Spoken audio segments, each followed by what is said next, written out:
Hi,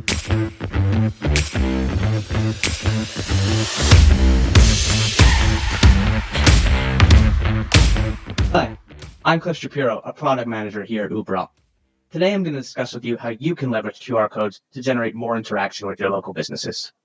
There are endless possibilities with how you can use QR codes. You can incorporate them into your feedback strategy by driving customers to your website so that they can let you know how you did on their most recent experience or purchase. You can use QR codes in marketing material to promote certain events, promotions, or coupons. Perhaps you're a restaurant owner, showcase menu items, seasonal offerings, or even let customers interact with your full menu by placing it directly on the table. Another interesting use case is placing QR codes in-store next to product so that customers can interact and find out more information and more details about the products you're selling. We encourage you to be creative with the placement of your QR codes. Some other options are incorporating them on receipts, placing them at the register, in email marketing, or on social media posts. The possibilities are quite endless.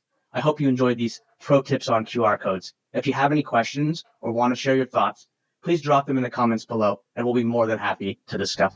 Thanks and have a great day.